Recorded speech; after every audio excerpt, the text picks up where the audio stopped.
Pernahkah kalian mendengar tentang kaum yang tidak terhalangi dari matahari? Mereka hidup di bumi bagian timur. Mereka tidak punya rumah, pohon yang besar, ataupun istana yang mewah. Oleh karena itu, matahari membakar mereka. Di negeri itu juga terdapat dua gunung yang besar. Di tengah kedua gunung itu terdapat jalan yang bisa dilewati manusia. Orang-orang di negeri tersebut punya bahasa sendiri, berbeda dengan manusia lain. Mereka tidak paham dengan ucapan manusia yang bukan kaumnya, dan begitu pula sebaliknya. Orang lain tidak paham ucapan kaum tersebut. Sampai suatu saat datanglah Zulkarnain. Zulkarnain adalah seorang raja yang memiliki kerajaan yang luas. Kerajaannya membentang dari timur ke barat. Ia memiliki kekuasaan yang sangat besar. Kaum itu kepada Zulkarnain, "Wahai Zulkarnain, sesungguhnya Ya'juj dan Ma'juj menimbulkan kerusakan di muka bumi. Kami akan memberimu upah agar engkau membuat dinding pembatas antara kami dan mereka." Ya'juj dan Ma'juj itu sama seperti manusia biasa yang punya hidung dan telinga yang normal. Hanya saja warna kulit, warna rambut, dan bentuk mata berbeda karena faktor lingkungan.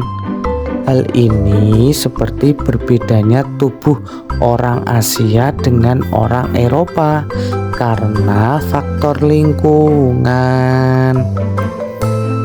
Ya'juj dan Ma'juj suka sekali membunuh, merampas, berbuat kesyirikan, dan berbuat keburukan yang lain. Zulkarnain berkata, "Karunia yang telah dianugerahkan Allah kepadaku lebih baik daripada upah yang kalian berikan. Bantulah aku dengan kekuatan kalian. Aku akan membuatkan benteng pelindung antara kalian dan mereka."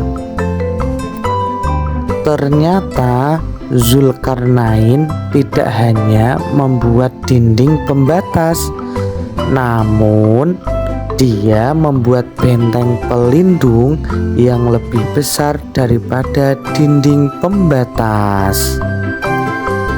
Zulkarnain membuat dari potongan-potongan besi yang ditumpuk rapi sampai tingginya menyamai gunung yang besar tadi.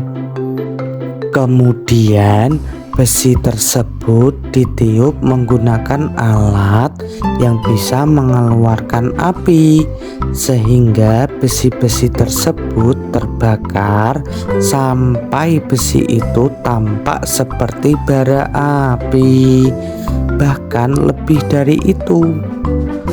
Selanjutnya Zulkarnain menunangkan tembaga cair, sehingga tembaga dan potongan-potongan besi tersebut menyatu. Akhirnya benteng yang kokoh itu pun selesai dibuat.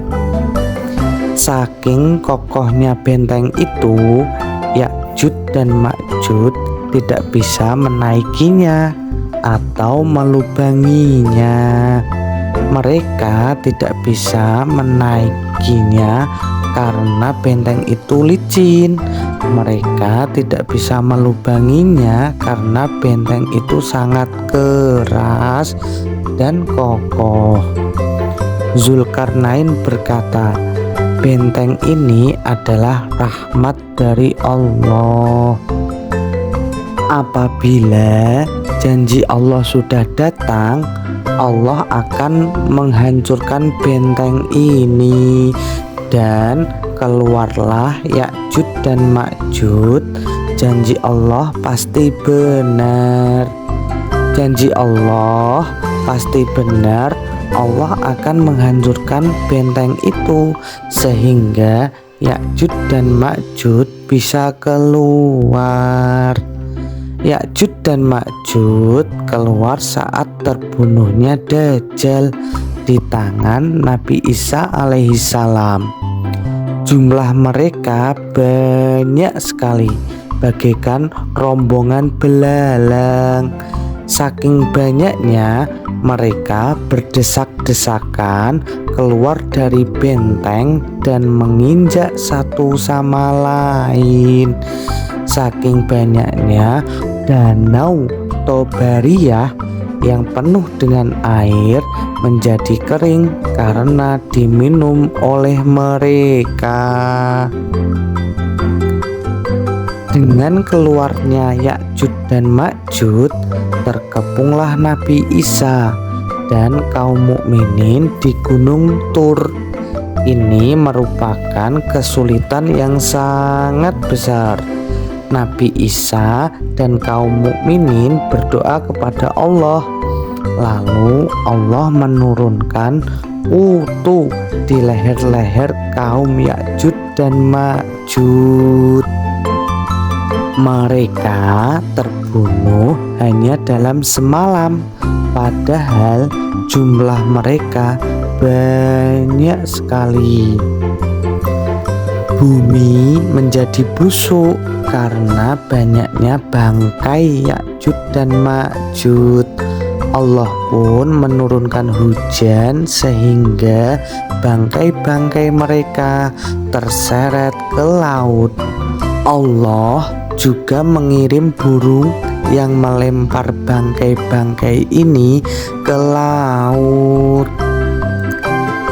Keluarnya Ya'juj dan Ma'juj merupakan salah satu tanda kiamat besar.